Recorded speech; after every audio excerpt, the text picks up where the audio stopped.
Link gently awoke to sunbeams dancing across his face. He sat up, slowly, due to a headache he was now feeling. Hey, take it easy, said a voice coming from a boy sitting across from where Link lay. Link looked closer. It was Mido, and they were in his one-room treehouse, the one he left eons ago. It was exactly how he left it, though it felt a little cramped now. How did I get here? Link managed to say. I went to find Saria and make sure you got to her, he started, but all I found was you, laying on a flat rock outside the creepy castle. Link thought back to the pinwheel engraved slab outside the forest temple. There was one similar to it in the Temple of Time amongst the tiles of the floor. Perhaps this one was hexagonal too. And I couldn't find Saria, Mido continued. She's never coming back, is she? Mido, Link struggled to find the words. She did something very brave. You see, you don't need to explain what happened, said Mido. Whatever she did, it cleared out all the monsters. I will always be happy for that. Link began to piece together how Mido got past the labyrinth, which was overrun with moblins, back through the lost woods, some of whose wildlife had turned feral, and through their village, which was infested with bloodthirsty foes when he arrived. Everything was back to normal, no doubt from clearing the evil from the forest temple. You carried me all the way back here? Link asked skeptically. No, he answered. Your horse did. Link noticed the knickers Epona was making outside his house. Link couldn't help but smile.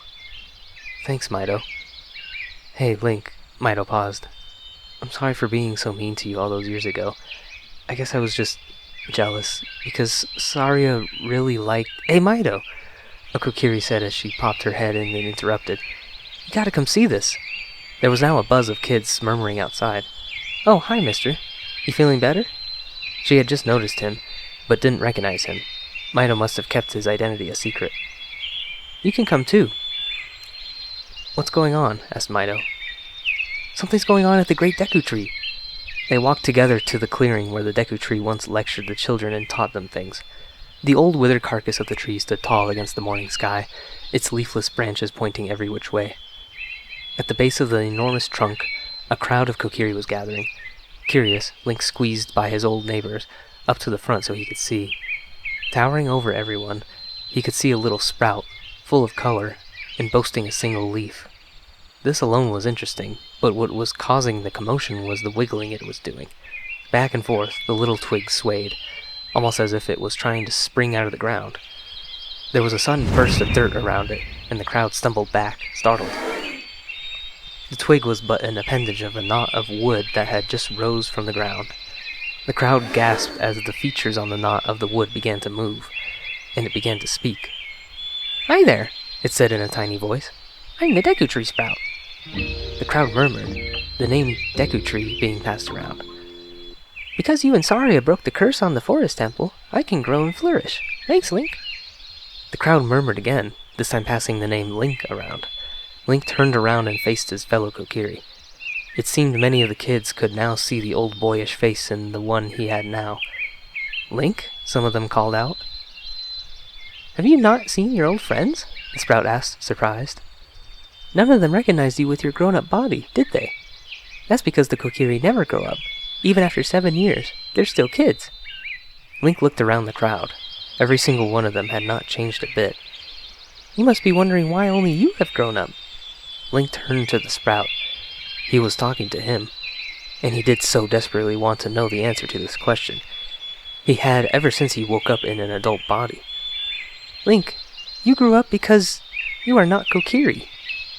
The crowd, who had since grown quiet and fixating on the words of the Deku Tree Sprout, erupted with shock at these words. Link was in shock as well. His whole life he had known himself to be Kokiri. He grew up in the forest with the children who never age. Their culture of forest dwelling and being kids was ingrained in his being.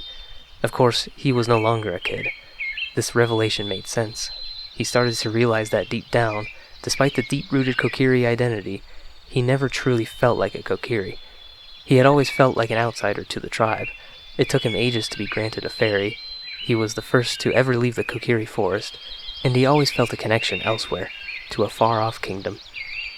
I'm Hylian. The realization released itself out of his mouth, like a bird flying out of a forest canopy. "That's right. You are actually Hylian, as you have already guessed." "How did I end up here, being raised among the Kokiri?" Link asked, now needing to know. The Deku Tree Sprout looked about his new subjects. "A long time ago, before the king unified the country, there was a fierce war in our world." Link immediately thought of the civil war he and Sheik discussed in the Sacred Forest meadow. "One day, to escape the fires of the war, a Hylian mother and her baby boy entered this forbidden forest. The mother was gravely injured. Her only choice was to entrust the child to the Deku Tree, the guardian spirit of the forest. The Deku Tree could sense that this was a child of destiny whose fate would affect the entire world, so he took him into the forest. After the mother passed away, the baby was raised as a Kokiri." "That boy is me," Link choked. "You were always bound to leave this forest, Link, and now you have learned your own destiny, so you know what you must do. You must save the land of Hyrule." By this time, the crowd was dead silent. This whole time, their peer, Link, was a Hylian baby growing up amongst the children of the forest. Overwhelmed, and a little bit humiliated, Link walked away.